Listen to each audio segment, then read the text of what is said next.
AP ఎన్నికల్లో కుల రాజకీయాలు చాలా కీలకంగా పనిచేస్తుంటాయి. ఎప్పుడైనా ఇదే జరుగుతుంది. ఇప్పుడు కూడా అందుకు భిన్నమైన వాతావరణం ఏమీ లేదు. ఎలక్షన్ మేనేజ్మెంట్ అంతా కుల సమీకరణల చుట్టూనే తిరుగుతోంది. ముఖ్యంగా కాపు సామాజిక వర్గం ఈసారి ఎటువైపు మొగ్గు చూపుతుంది అన్నది ఆసక్తికరంగా మారింది. కాపుల సీనియర్ నేత ముద్రగడ పద్మనాభం చుట్టూ విషయం తిరుగుతోంది. ఆయన్ను అన్ని పార్టీలు ఆహ్వానిస్తున్నాయి. అయితే నిజంగానే కాపు ఓట్లు ఒకవైపే ఉంటాయా? కాపు ఓట్లతోనే అభ్యర్థులు గెలిచే పరిస్థితి ఉందా?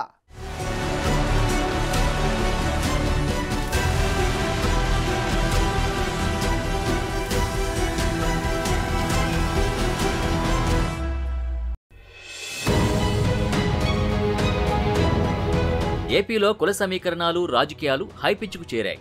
ఎన్నికలు దగ్గర పడుతున్న కొద్దీ సీన్ మారిపోతోంది. ముఖ్యంగా కాపుల ఓట్ల కోసం అన్ని పార్టీలు ప్రయత్నాలు పెంచుతున్నాయి. కంపకొత్తగా ఒకవైపే ఓట్లు పడతాయన్న నమ్మకంతో టీడీపీ, వైసీపీ, జనసేన పార్టీలన్నీ కాపు సామాజిక వర్గం ఓట్లపైనే గురిపెట్టాయి. ఇప్పటికే వారిని ఆకర్షించేందుకు చాలా ప్రయత్నాలు జరుగుతున్నాయి. కాపులకు నేనున్నానంటూ జగన్ ప్రభుత్వం కాపు నేస్తం పథకాన్ని అమలు చేస్తోంది. అయితే మారిన రాజకీయ సమీకరణాలతో ముద్రగడ పద్మనాభం తీసుకోబోయే నిర్ణయం కూడా కీలకంగా మారుతోంది. కాపులంతా ఏకమవ్వాల్సిన సమయం వచ్చిందని జనసేన అధినేత పవన్ కళ్యాణ్ పిలుపునిస్తున్నారు. అందరితో కలిసి పనిచేస్తానంటున్నారు. దీంతో ముద్రగడ పద్మనాభం ఆలోచిస్తున్నారు. అటు కాపులు కూడా ఈసారి ఈ సెంటిమెంట్ను పట్టుకుంటున్నారా అన్న చర్చ జరుగుతోంది. ఎవరో ఒక్కరికే ఓటేయాలి, గెలిపించాలి అన్న చర్చ కాపు సామాజిక వర్గంలో జరుగుతోందంటున్నారు. అది కూడా తమ సామాజిక వర్గం చెందిన వారికే జై కొట్టాలన్న ఆలోచనతో ఉన్నారంటున్నారు. బీసీల తర్వాత అత్యధికంగా ఉన్న కాపు సామాజిక వర్గం ఓట్లు ఎన్నికల్లో కీలకం కావడంతో పార్టీలన్నీ అటే ఫోకస్ పెట్టాయి. జనాభా పరంగా చూస్తే ఏపీలో 27% మంది కాపులున్నారు. వారెవరికి మద్దతిస్తే వాళ్లదే ఏపీలో అధికారం అన్నట్టుగా సీన్ నడుస్తోంది. గత ఎన్నికల్లో మెజార్టీ కాపులు వైసీపీ వైపు నిలిచారు. ఆ పార్టీ గెలిచి అధికారంలోకి వచ్చింది. ఏపీలో అయితే రెడ్లు లేదంటే కమ్మ సామాజిక వర్గం చుట్టే పాలిటిక్స్ తిరుగుతున్నాయి. ఆధిపత్య పోరాటం ఈ రెండు సామాజిక వర్గాల నుంచే ఉంటాయి. ఏపీలో అధికారం చేపట్టాలంటే కాపుల ఓట్లు, వారి మద్దతు చాలా కీలకమవుతుంటుంది. అన్ని కులాల్లో ఐకాన్లుగా ఉన్న కుటుంబాలకి దగ్గరయ్యేందుకు అధికార వైసీపీ వ్యూహాలు పన్నుతుండగా అలర్ట్ అయిన జనసేన కూడా ఆహ్వానాలు పంపుతోంది. అందరితో కలిసి పనిచేసేందుకు సిద్ధమంటోంది. ముఖ్యంగా ఇప్పుడు కాపు నేతల్లో కీలకంగా ఉన్న వారి కోసం ప్రయత్నాలు జోరుగా సాగుతున్నాయి. 2019లో కాపు ఉద్యమంలో యాక్టివ్గా పాల్గొని ముద్రగడకు దగ్గరైన వైసీపీ మరోసారి ఆ వర్గంలో పట్టు నిలబెట్టుకునేందుకు ప్రయత్నిస్తోంది. ఉద్యమాలకు పరిమితమైన పద్మనాభాన్ని ఎన్నికల రణక్షేత్రంలోకి తెచ్చే ప్రయత్నాలు సాగుతున్నాయి. జనసేన, టీడీపీ కూటమిని ఉమ్మడి ఉభయ గోదావరి జిల్లాల్లోని 34 అసెంబ్లీ సీట్లలో ఢీకొట్టాలంటే ముద్రగడ వంటి సీనియర్ల అవసరం ఉందని సీఎం జగన్ అనుకుంటున్నారు. అటు ఉమ్మడి కృష్ణా జిల్లాలోనూ పట్టు చేజారకుండా ఉండేందుకు వంగవీడితో మంత్రాంగం నడుస్తోంది. ఇప్పటికే కాపు సామాజిక వర్గంలోని కొందరు నాయకులు అధికార పార్టీకి మద్దతుగా సమావేశాలు నిర్వహిస్తున్నారు. కానీ ఇవన్నీ మొన్నటిదాకా. ఇప్పుడు సీన్ మారిపోయింది. జగన్ వ్యూహాలతో అలర్ట్ అయిన జనసేన అధినేత పవన్ కళ్యాణ్ మరోసారి సొంత సామాజిక వర్గం నేతలు ప్రజలకి బహిరంగ లేఖ రాశారు.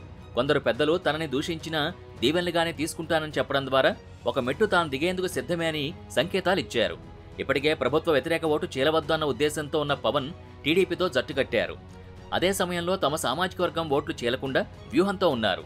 కాపుల్లో చీలిక తీసుకొచ్చే ప్రయత్నం జరుగుతోందని, అంతా అలర్ట్ అవ్వాల్సిన సమయం వచ్చేసిందంటున్నారు పవన్. కుల పెద్దలు ఎప్పుడు తన పార్టీలోకొచ్చినా ద్వారాలు తెరిచే ఉంటాయంటూ సీనియర్లకు స్వాగతం పలికేశారు. కాపులు ఎక్కువగా ఉండే నియోజకవర్గం జగ్గంపేట నుంచే రిజర్వేషన్లు సాధ్యం కాదని జగన్ చెప్పినా ఆయనకు మద్దతివ్వడమేంటని ప్రశ్నిస్తున్నారు జనసేన అధ్యక్షుడు పవన్ కళ్యాణ్. మరోవైపు కాపుల్ని తమ వైపు తిప్పుకునేందుకు తెలుగుదేశం పార్టీ కూడా సిద్ధమవుతోంది. అవసరమైతే ఉభయ గోదావరి జిల్లాల్లో మిత్రపక్షం జనసేనకు ఎక్కువగా సీట్లు ఇచ్చేందుకు రెడీ అంటోంది. ఇక కాపులకు రిజర్వేషన్లు ఇచ్చిన ఘనత తమదే అంటోంది తెలుగుదేశం.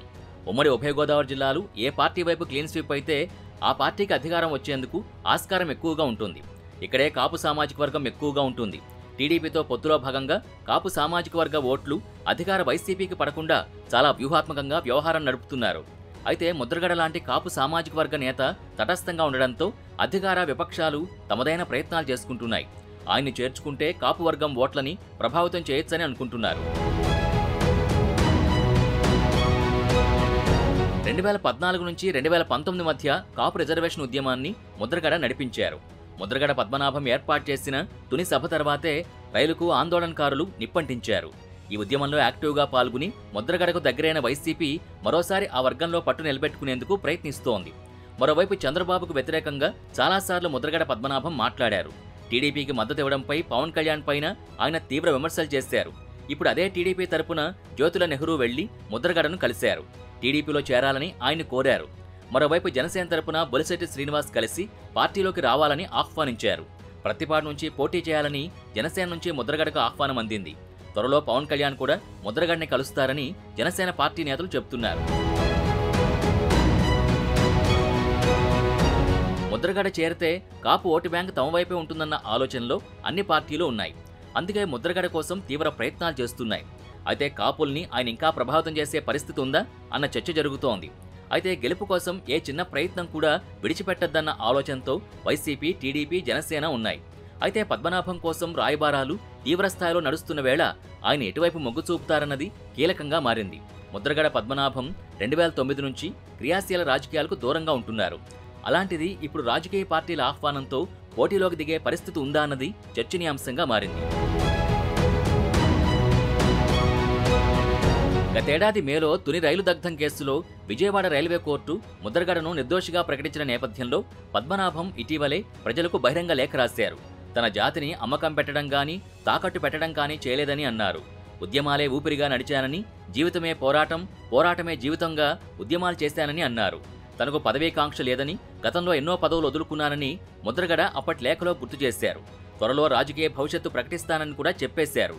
ఆ ప్రకారమే ఇప్పుడు ప్రత్యక్ష ఎన్నికల్లోకి మరోసారి వస్తున్నారా అన్న చర్చ జరుగుతోంది.